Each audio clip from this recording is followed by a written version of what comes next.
Happy Sunday. Welcome back to a chapter a day. We have started a new week all over again. And I pray it's going to be a much better one than the last one. So if you had blessings last week, it's going to be even better this week. And if it wasn't that great last week, there's always hope it could be good this week. Okay, so we're going to head into 2 Chronicles chapter 25. Yesterday we read about the fate of Joash. He started off so good. He was a young king when they crowned him. And then after the death of the priest Jehoiada, he just seemed to zip down into oblivion of God. And he killed Jehoiada's son and uh, caused the children of Israel and Judah to commit idolatry. And God backed away from him and allowed the Syrians to come in, and they defeated him, and maybe they invaded Judah, Jerusalem, destroyed the killed the people, and then they left him to die because he was sick with diseases. And in the end, his servants conspired against him and killed him in his bed. So that was the end of Joash. They didn't even give him a king's burial. And his son Amaziah has taken over. Let's see what he does. Chapter 25. Amaziah was 25 years old when he began to reign, and he reigned 29 years in Jerusalem. And his mother's name was Jehoaddan of Jerusalem. And he did that which was right in the sight of the Lord, but not with a perfect heart. Sounds like some of us today. Now it came to pass, when the king was established to him, the kingdom, that he slew his servants that had killed the king, his father. But he slew not their children, but did as it is written in the law in the book of Moses. I guess not having the children having to pay for the sins of their fathers. Where the Lord commanded, saying, the father shall not die for the children, neither shall the children die for the fathers, but every man shall die for his own sin. Moreover, Amaziah gathered Judah together and made them captains over thousands and captains over hundreds, according to the houses of their fathers, throughout all Judah and Benjamin. And he numbered them from 20 years old and above, and found them 300,000 choice men, able to go to war, that could handle spear and shield. So Amaziah has come on with a right mind to serve God, but his heart is not perfect, because there are still some things in him that maybe, and it's in a lot of us professed Christians, we are still struggling with a lot of worldly things that we need to put aside. And before we just let them go, we are still holding on and still trying to profess God. And I see quite a lot, especially in the entertainment industry. They seem to be straddling 50-50 across the fence. Half world, half... You can't do that. It's either one or the other. 9 out of 10, we are fooling ourselves thinking we are still on God's side because we say God and pretend God. But this is what is happening to Amaziah. So let's see what happens. He took revenge on those servants that killed his father. Remember Joash? They killed Joash, so he took revenge on them. But he did not take revenge on their children, because he's trying to go according to the law of Moses, where children should not pay for the sins of their fathers and vice versa. Verse 6. He hired also 100,000 mighty men of valor out of Israel for 100 talents of silver. But there came a man of God to him, saying, O king, let not the army of Israel go with thee, for the Lord is not with Israel, to wit, all the children of Ephraim. Oh my, I'm going to say this right now. Sometimes even the people who we go to church with, and I'm going to say this because someone sits in church does not make them a Christian. It makes them a churchgoer. That's it. We do a lot of that denominational church attending titling of people because we see them, they could go to church every day. And we call them Christians because it's all we can see And we don't even go past the fact sometimes. We see things, but we don't even try to go past that, to decipher this person's true personality. But sooner or later, God brings it to us. And here is a seer coming to tell Amaziah, do not, and now Israel is supposed to be their, Israel is their brethren, okay? Israel is not walking with God. Israel is not walking with God, and he wants to go, he's having Israel go with him to war. And I'm going to say this, when you bring people into your life because you believe that they attend the same church, or you think they have the same beliefs as you bring them into your home, you bring them into your life, and you want to walk with them, and they are not walking with God. And if you are not a person of spiritual discernment, you too are going down with them. This is what he's trying to warn Amaziah here of. Not everyone who says, Lord, Lord, will enter into the kingdom. That is what Jesus said, and it is so true. Okay, verse 8. But if thou wilt go, do it. Be strong for the battle. God will make thee fall before the enemy, for God hath power to help and to cast down. And we need to remember that. If God is for you, God is going to go before you. If God is not with you, God is going to step back, and you're going there on your own, and Satan is who you're going to be fighting with. And we can't do that on our own. Verse 9. And Amaziah said to the man of God, but what shall we do for the 100 talents which I have given to the army of Israel? And the man of God answered, the Lord is able to give thee much more than this. Then Amaziah separated them, to wit, the army that was come to him out of Ephraim, to go home again. Wherefore their anger was greatly kindled against Judah, and they remained home in great anger. My Lord. You see why we read the Bible? Because the Bible has so many pertainable situations that we can identify with at times. When we have been in situations where we have been with people who we thought were of God, and something in our spirits worked. Here they have a seer or a prophet to come and tell them, hey, don't do that. That is not of God, or those people are not of God. But we have to depend on the Holy Spirit. I tell you daily, we need that spirit within us to give us that spirit of discernment. Spiritual things are spiritually discerned. Oh, wow. So he's worrying about the money that he gave to Israel to come up, to have them come and help fight. The seer said, God can give you a whole lot more than that. Don't worry about that. Let it go. You give them the money, let them go. So Israel went back, and they were not happy. That tough. Okay, you're not walking with God. You're not coming with me. You're not going to be walking with me either. I do not want to walk with people who are who are off from God.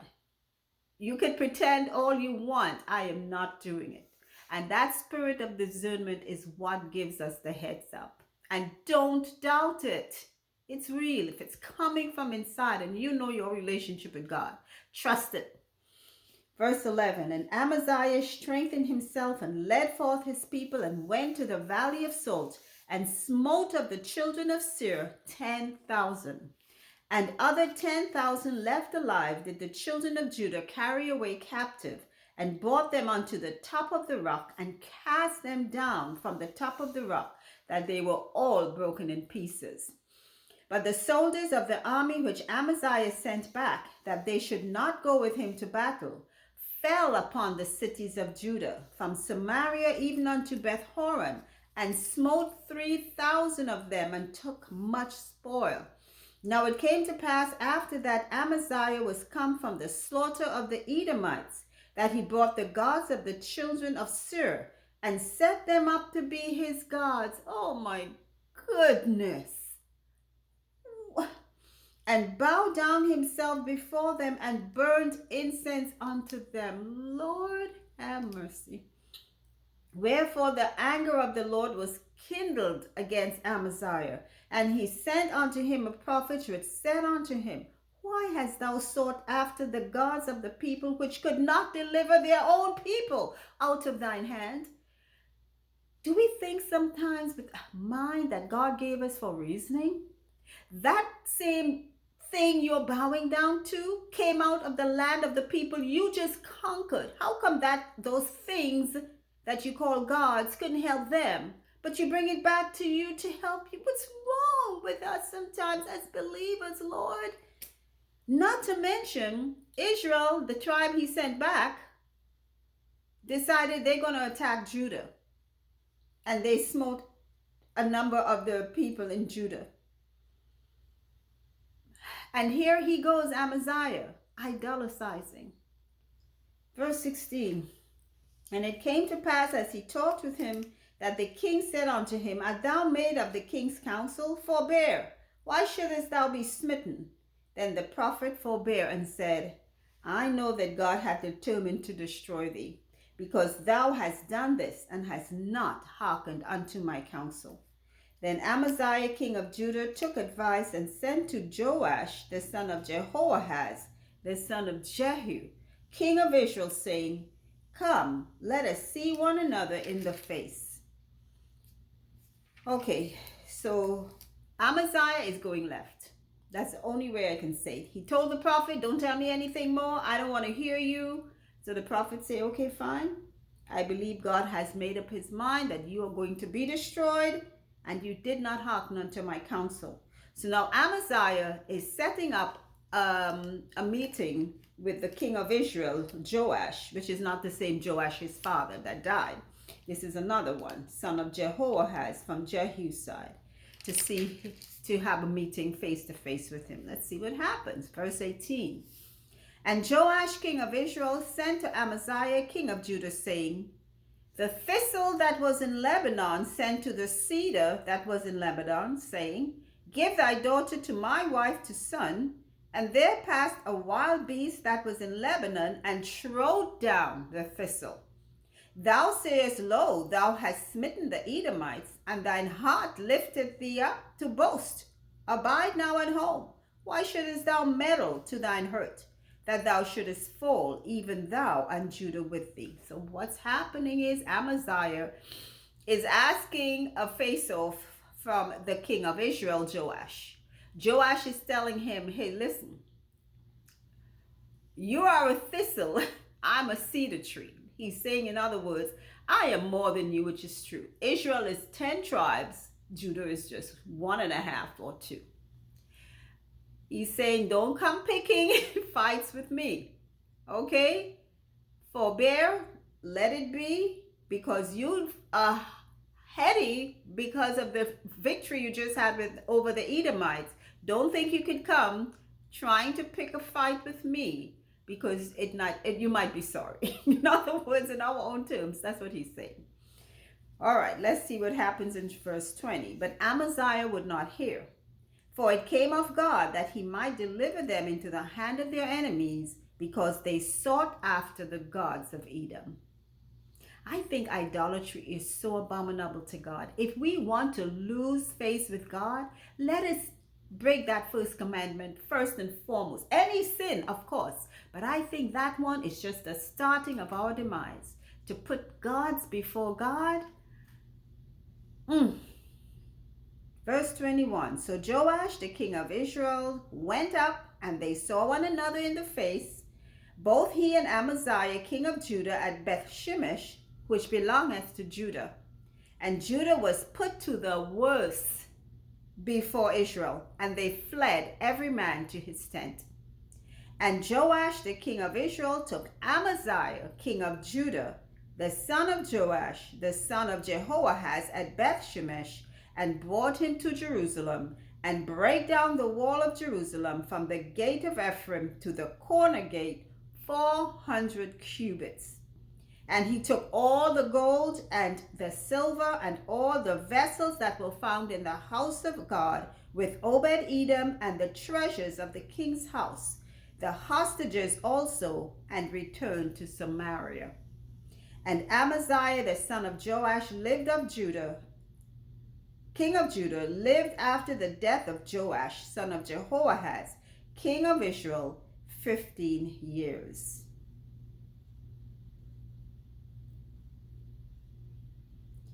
Okay.